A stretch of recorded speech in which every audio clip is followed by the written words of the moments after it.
91.2 FM पर आप सुन रहे हैं हेलो हल्द्वानी। प्रोग्राम है साइबर सक्षम। जैसा कि हम आज के दौर में देखते हैं कि हमारे ज़्यादातर काम इंटरनेट के ज़रिए होते हैं, ऑनलाइन होते हैं। तो ऐसे में साइबर अपराध भी हमारे समाज में कई तरह के देखने को मिलते हैं। और इस सीरीज़ में हम बात करेंगे कि किस तरह से इन साइबर अपराधों से अपना बचाव किया जा सकता है और कैसे अपना और हम अपने समाज को इन साइबर अपराधों से बचा सकते हैं। तो इसी जागरूकता के साथ हमारे साथ स्टूडियो में मौजूद हैं युगल पाठक, जो कि साइबर और डिजिटल फॉरेंसिक से जुड़े हुए हैं। तो युगल पाठक जी, आपका बहुत बहुत स्वागत है स्टूडियो में। धन्यवाद। जी। तो जैसे हम देखते हैं कि हमारे समाज में महिलाओं के प्रति भी कई तरह के अपराध पहले से होते आए हैं, और ऐसे ही आज के दौर में साइबर अपराध भी महिलाओं के साथ काफ़ी हद तक हम देखते हैं। तो ये साइबर अपराध क्या हैं और किस तरह से इन्हें कैटेगराइज किया जा सकता है? देखिए, जैसा कि आप देखते हैं कि साइबर अपराध ऐसे अपराध हैं जो जिनमें इंटरनेट का प्रयोग किया जाता है या जो किसी भी तरह की तकनीकी की सहायता लेकर के किए जाते हैं। तो महिलाओं से जुड़े अगर साइबर अपराधों की बात करें तो हमारे पास जैसे साइबर स्टॉकिंग है, जिसमें महिलाओं की आईडीज़ को स्टॉक किया जाता है, उनको अश्लील मैसेज किए जाना, उनसे ज़बरदस्ती बातचीत की कोशिश, उनको फ़ोन करे जाना। इसके अलावा उनकी नंगी तस्वीरें या फिर उनकी अश्लील तस्वीरों को वायरल कर देना। प्लस आजकल एक नया शुरू हुआ है जिसमें जिसको साइबर डेटिंग बोलते हैं। उसमें भी क्या होता है कि कोई भी इंसान ऑनलाइन आपका मित्र बन के आएगा, आपसे क्या बोलते हैं रिलेशनशिप बनाने की कोशिश करेगा, उसके बाद आपसे पैसे ऐंठ सकता है। वो आपकी क्या बोलते हैं फ़ोन वीडियो बना करके साइट्स पे डाल सकता है, जिसके बाद आपको ब्लैकमेल किया जाएगा उसके लिए, पैसे के लिए। इसके अलावा अभी हम देखते हैं कि शादियों से संबंधी भी अपराध आ रहे हैं, जिसमें कई मैट्रिमोनियल और शादी की साइट्स पर ऐड निकाले जाते हैं, और जब महिलाएं या लड़कियां उसमें क्लिक करती हैं तो लड़के बहुत चार्मिंग और ग्रूमिंग बन के आते हैं और बोलते हैं कि हम आपसे शादी करना चाहते हैं, जिसके नाम पे उनसे रजिस्ट्रेशन फ़ीस और उसके नाम पे पैसे लिए जाते हैं। प्लस उनकी फ़ोटोज़ को एडिट करके अलग अलग जगह लगा दिया जाता है। तो ऐसे कई तरह के अपराध हैं जो महिलाओं से जुड़े हमको आज के उसमें देखने को मिलते हैं। तो पाठक जी, जैसे आपने कई सारे अपराधों के बारे में हमारे श्रोताओं को बताया, तो ऐसे ही कुछ अपराधों की एक लिस्ट हमारे पास भी मौजूद है। जैसे ईमेल हरेसमेंट है, और इसके अलावा साइबर स्टॉकिंग है, साइबर डिफेमिंग है। तो ये क्या हैं और किस तरह से इन्हें आप हमारे श्रोताओं के लिए, फिर हमारे दर्शकों को आसानी से आप इन्हें समझा सकते हैं? देखिए, जैसे पहले आपने बात की ईमेल हैरेसमेंट की। ईमेल हैरेसमेंट का दो तरह से मतलब निकाला जा सकता है। पहले तो यह है कि जैसे हम देखते हैं आजकल बच्चों की स्कूल की कक्षाएं जो हैं ऑनलाइन होती हैं। तो उसमें बच्चे गूगल मीट या जूम के ज़रिए ज्वाइन करते हैं, तो कभी कभी वहाँ पे उनके ईमेल आईडीज़ उनके साथ वाले कलीग्स को या फिर टीचर्स को किसी तरह से उनकी ईमेल आईडी अगर लीक हो गई, या फिर हम कई पोर्टल्स पे रजिस्ट्रेशन करते हैं सामान खरीदने के लिए या फिर कई जगह पे, तो वहाँ से अगर उनकी ईमेल आईडी लीक हो जाती है, उन ईमेल के ज़रिए उनके बाकी सोशल मीडिया अकाउंट्स को ढूंढ करके उन्हें मैसेज किए जाना, तथा साथ ही उनके ईमेल पे उनको आपत्तिजनक चीज़ें भेजे जाना या फिर कुछ लिंक भेजे जाना जिसको क्लिक करके उनके डिवाइस में वायरस या फिर मालवेयर इंस्टॉल हो जाए और जिसके ज़रिए उनका डिवाइस पूरे कब्ज़े में आ जाए। ये एक बहुत कॉमन अपराध है। दूसरा, जैसा कि आपने बात की साइबर स्टॉकिंग की, साइबर स्टॉकिंग में ये होता है जैसे मान लीजिए आपकी कोई फेसबुक आईडी है, उसको कोई आस पड़ोस का लड़का है वो स्टॉक कर रहा है। स्टॉक का मतलब वो उसको बार बार देख रहा है, उससे आपके बारे में चीज़ें निकालता है। आजकल हमारी आदत होती है कि जैसे कई बार हम खाना खाते हैं होटल में तो हम फ़ोटो डाल देते हैं कि हमने इस होटल पे खाना खाया। हम कई बार कहीं घूमने जाते हैं तो हम एकदम से डाल देते हैं कि हम यहाँ घूमने गए। ये बहुत गलत प्रैक्टिस होती है, इसको हमें नहीं अपनाना चाहिए, क्योंकि इससे कोई भी साइबर अपराधी अगर आपकी आईडी को रेगुलरली देख रहा है तो वो आपको फॉलो अप कर सकता है। उसको आपकी सारी जानकारी मिलती रहेगी। जैसे कि आप कोई लड़की है वो इस होटल में जाती है, वो इस दिन अपने इन दोस्तों से मिलती है, वो इस दिन इस इंसान के साथ जाती है, वो ऐसे कपड़े पहनती है, उसको सब जानकारी होगी। और कल को वो आप पर फिजिकल अटैक भी कर सकता है, आपका पीछा भी कर सकता है, प्लस आपके बारे में ज़्यादा से ज़्यादा जानकारी भी जुटा सकता है इसके ज़रिए। जी। तो जैसे इसके बाद हमने आगे बात की थी साइबर डिफेमेशन की, और साइबर चाइल्ड पोर्नोग्राफी और साइबर बुलिंग, ये सब चीज़ें क्या हैं और किस तरह से इन्हें आप आसानी से समझा सकते हैं? देखिए, होता क्या है, जैसे कि आपने सबसे बड़ी बात तो चाइल्ड पोर्नोग्राफी और साइबर पोर्नोग्राफी की। साइबर पोर्नोग्राफी कुछ नहीं है, मान लीजिए आपकी मैंने कोई फ़ोटो ली, उस फ़ोटो को मैंने एडिट करके उसके नीचे का जो आपका शरीर है उसको नंगा तस्वीर लगा करके वहाँ पे आपका चेहरा उस पर लगा दिया और उसको मैंने सर्कुलेट करना शुरू कर दिया।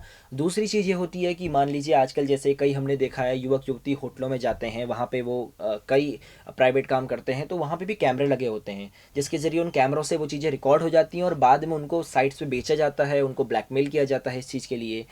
तीसरा इसमें यह है कि हम देखते हैं आजकल एक नई टेक्नोलॉजी आई है जिसके बारे में बहुत कम लोग को पता है। वो है deep fake. Deep fake artificial intelligence की एक ऐसी टेक्नोलॉजी है जिसके ज़रिए मैं आपकी 10 या 8 सेकंड के वीडियो लूँ और उसको डीप फेक में डालूं तो मैं आपकी पूरी एक क्लोन बना सकता हूँ। क्लोन इन द सेंस जैसे कि कोई मैडम है, उनको मैंने बिठा करके उनसे पूरी आवाज़ रिकॉर्ड करवाई और मैंने उनकी आवाज़ को और आपकी जो 2 मिनट की क्लिप है उसको डीप फेक में डाल दिया। तो बोलेंगे सब कुछ वो, बट वहाँ पे आपकी शक्ल, आपकी आवाज़ होगी और आवाज़ ही नहीं, शक्ल ही नहीं। पहले तो इसको मॉफ किया जाता था, आज के ज़माने में आपकी आंखों के हाव भाव, आपकी पलकों का झपकना, आपके दांत, आपके मुंह, एक छोटी से छोटी बारीक चीज़ भी ऐसे होगी कि आप भी उसे अगर खुद देखोगे तो आपको लगेगा ये मैं ही हूँ इस वीडियो में। ऐसे कई लोगों की आजकल पॉर्न वीडियोस बना के भेजी जा रही हैं और लोग इसमें फंस भी जा रहे हैं। फिर क्या होता है, उनको कॉल आता है किसी नंबर से और बोला जाता है हम साइबर पुलिस स्टेशन से बात कर रहे हैं, हमें पता चला है आपने पॉर्न वीडियो बनाई है तो आपके ऊपर केस बनने वाला है। या फिर उनको फ़ोन आता है हम यूट्यूब से फ़ोन कर रहे हैं, आपकी वीडियो यूट्यूब पे डाल दी जाएगी, नहीं तो 2 घंटे के अंदर 50,000 रुपये दो, 1 लाख रुपये दो। कई कई लोगों के साथ ऐसे लाखों की ठगी हो जाती है और कई कई बार ऐसा होता है कि लड़कियाँ इस डर से सुसाइड कर लेती हैं या फिर वो अपने माँ बाप को बता नहीं पाती हैं, वो हैरेसमेंट का शिकार होती हैं। ये है। फिर आपने बात की थी साइबर डिफेमेशन की। डिफेमेशन का मतलब यह है किसी की इज्जत को नुकसान पहुंचाना, मानहानि। तो अगर हम देखें कि साइबर डिफेमेशन का अर्थ यह है कि अगर आपने किसी की ऐसी ही वीडियो बनाई, उस वीडियो को बना करके इंटरनेट पे डाल दिया, सोशल मीडिया पे डाल दिया। आजकल हम देखते हैं सोशल मीडिया पे चीज़ें बहुत जल्दी वायरल हो जाती हैं, 1 मिनट पे उस पर हज़ारों क्लिक्स होते हैं, लाखों उस पर लाइक्स आ जाते हैं। तो आपने कैसी किसी भी वीडियो को यूट्यूब में डाल दिया, किसी युवती की नहाने की वीडियो किसी ने रिकॉर्ड कर ली और यूट्यूब पे डाल दी, वो हज़ारों तरह से वायरल हो जाएगी, लाखों लोग उस पर कमेंट करेंगे, तो उससे उनकी जो मानहानि होती है उसको साइबर डिफेमेशन बोला जाता है। और सेक्सटिंग का मतलब बेसिकली यह है, एक साइबर सेक्सटिंग भी आती है। उसमें क्या होता है कि जैसे युवक युवती आजकल कई डेटिंग साइट्स पे जाते हैं, वहाँ पे दोस्त बनाने के लिए पहले धीरे धीरे दोस्ती होती है, दोस्ती के बाद धीरे धीरे फिर निजी बातें होने लग जाती हैं और वो निजी बातें बढ़ते बढ़ते एक टाइम ऐसा आता है जहाँ पे आपको पता नहीं होता है कि दूसरा इंसान आपकी बोली हुई बातों की स्क्रीन रिकॉर्डिंग बना रहा है या फिर आप जो भी उसके सामने निजी कार्य कर रहे हैं वीडियो चैट पे, उसकी वो रिकॉर्डिंग बना रहा है और बाद में वो आपको ब्लैकमेल करेगा। वो आपको ब्लैकमेल करके कुछ भी करवा सकता है, हो सकता है आपसे वो हरकतें दोबारा करवाए या फिर आपसे पैसे ले ले और उस केस में आप फिर मजबूर हो जाते हो, आप कुछ नहीं कर पाते हो। जी। तो जैसे आपने ये सारी बातें बताई कि किस तरह से महिलाओं के साथ साइबर अपराध होते हैं, तो इन सब से बचने का क्या ज़रिया है? कैसे हम खुद बच सकते हैं और कैसे हम कानूनन भी इसमें अपना बचाव कर सकते हैं? देखिए, मैं इसके लिए आपको एक मंत्र देना चाहूँगा। इसके लिए 3L और 3D का मेरा एक मंत्र है, ठीक है। 3L का मतलब ये है, पहला तो है ल्योर, ठीक है, दूसरा है लिमिट और तीसरा है लस्ट। ल्योर का मतलब है कोई भी चीज़ जो आकर्षक दिखती है उसकी तरफ एकदम से ना जाएं, क्योंकि कोई भी आकर्षक चीज़ आपको फंसाने के लिए की हो सकती है। हम कितनी बार देखते हैं कि हमारे सामने रोड में कोई 200 का नोट फेंक दे और हम एकदम से उसे झपटने जाते हैं, तो क्या पता कोई इंसान दूर से उसकी वीडियो बना रहा हो। वैसा ही होता है कि आपको आकर्षक कोई चीज़ दी जाएगी कि आप उसके झांसे में आएँ और आप झांसे में आकर के उस चीज़ पे जैसे जाएंगे आप उसका शिकार बन जाएंगे। दूसरी चीज़ लिमिट का मतलब, अपनी एक लिमिट तय करें। आप किसी से ऑनलाइन बात भी करते हैं, आप किसी ऑनलाइन मित्र भी बनाते हैं, पहले तो मैं कहूँगा ऑनलाइन मित्र कम बनाएं। ऐसे ही लोगों से ऑनलाइन बात करें जिनको आप फिजिकली जानते हो, जिनके नेचर को आप जानते हैं। ऑनलाइन वर्ल्ड में हम ये नहीं जानते हैं कि सामने वाला क्या दिखाना चाह रहा है और क्या वो सच्चाई में है। कोई इंसान हो सकता है कि कुछ और हो और वो दिखा कुछ और रहा हो, वो हो इंजीनियर बट वो बोलेगा मैं डॉक्टर हूँ, तो दुनिया उसको डॉक्टर ही मानेगी, क्योंकि आपने उसकी ना डिग्री देखी है ना ही आप उससे पर्सनली मिले हुए हो। तो लिमिट करें कि आप किसी इंसान से अपना ऑनलाइन इंटरेक्शन कितना रखते हैं।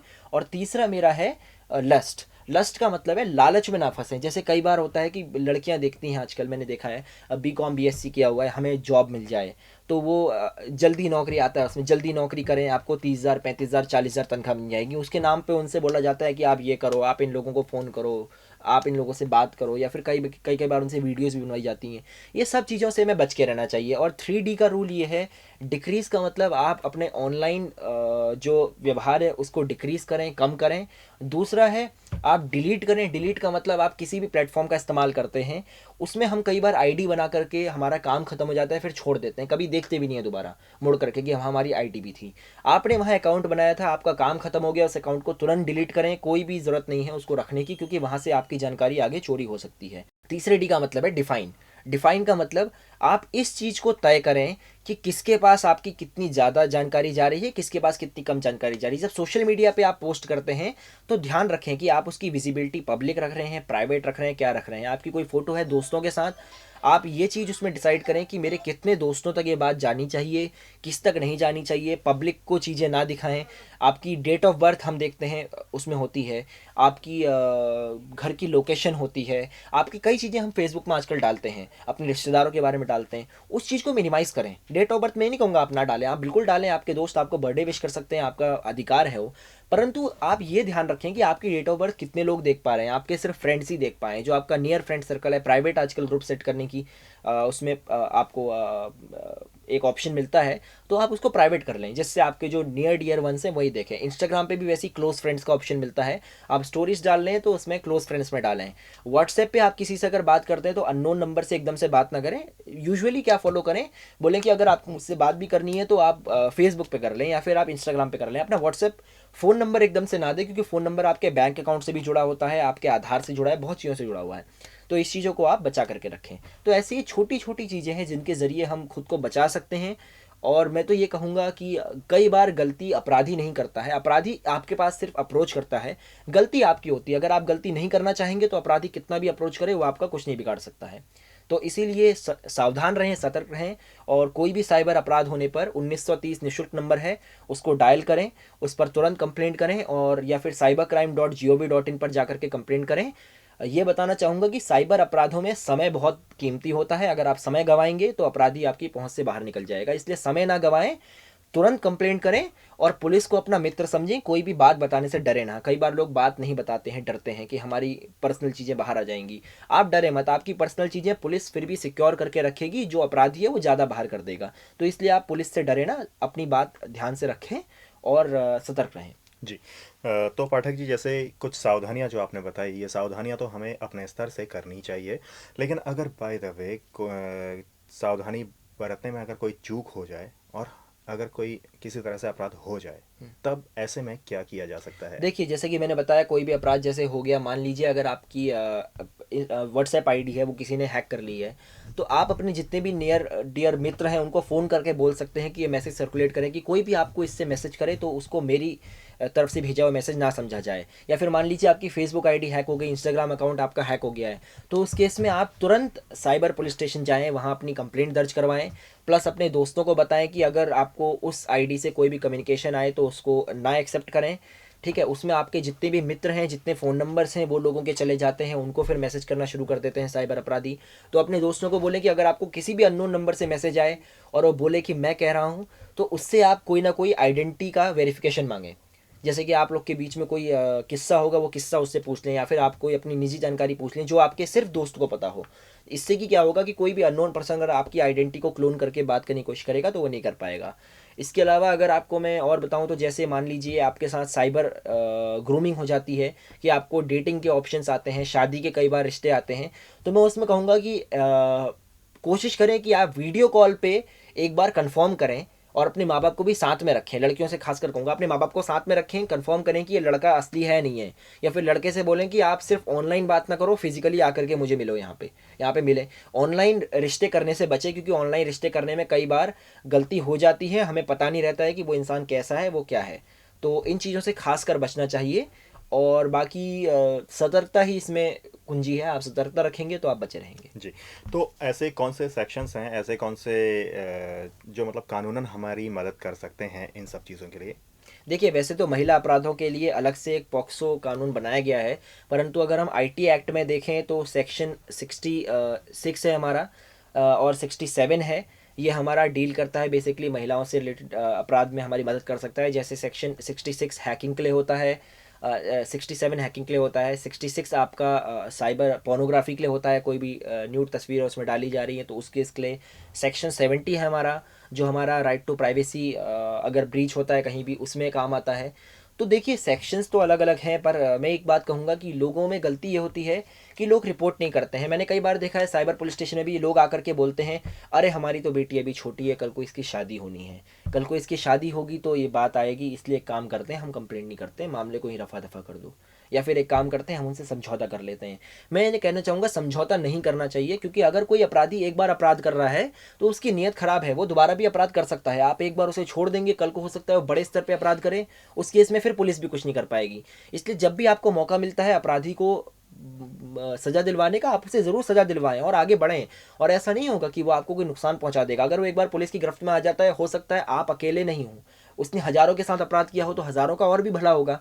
इसलिए कभी भी कंप्लेंट करने से डरे नहीं। और ये जो सामाजिक रीति रिवाज का हम एक नकाब ओढ़े रखते हैं कि समाज में रीति रिवाज में हमारी छवि खराब हो जाएगी या फिर हमारी बेटी से शादी कौन करेगा, ऐसा कुछ नहीं होता है। वो आपकी इज्जत को और उछालेगा समाज में, तो उससे आपको और दिक्कत होगी। इससे बढ़िया आप सहायता लें और बचा करके रखें। प्लस आप एक उदाहरण भी बनेंगे और लोगों के लिए, जिससे कई लड़कियां जो दबी हैं, जो नहीं बोल पाती हैं, वो भी बोलेंगी। तो महिलाओं को खास करके करना चाहिए। जी। तो पाठक जी, आपका बहुत बहुत धन्यवाद हमसे और हमारे दोस्तों से इतनी सारी बातें करने के लिए और उन्हें ये सारी बातें समझाने के लिए। और इसके अलावा जो भी इस समय इस कार्यक्रम से जुड़े हैं उन सबसे भी कहना चाहेंगे कि पहली बात तो आप सावधान रहिए, सतर्क रहिए। लेकिन अगर बाय द वे कोई चूक हो जाए तो आप प्रशासन का या फिर कानून का सहारा ले सकते हैं, और इसके लिए आपने 1930 पर कॉल भी किया जा सकता है आपके द्वारा।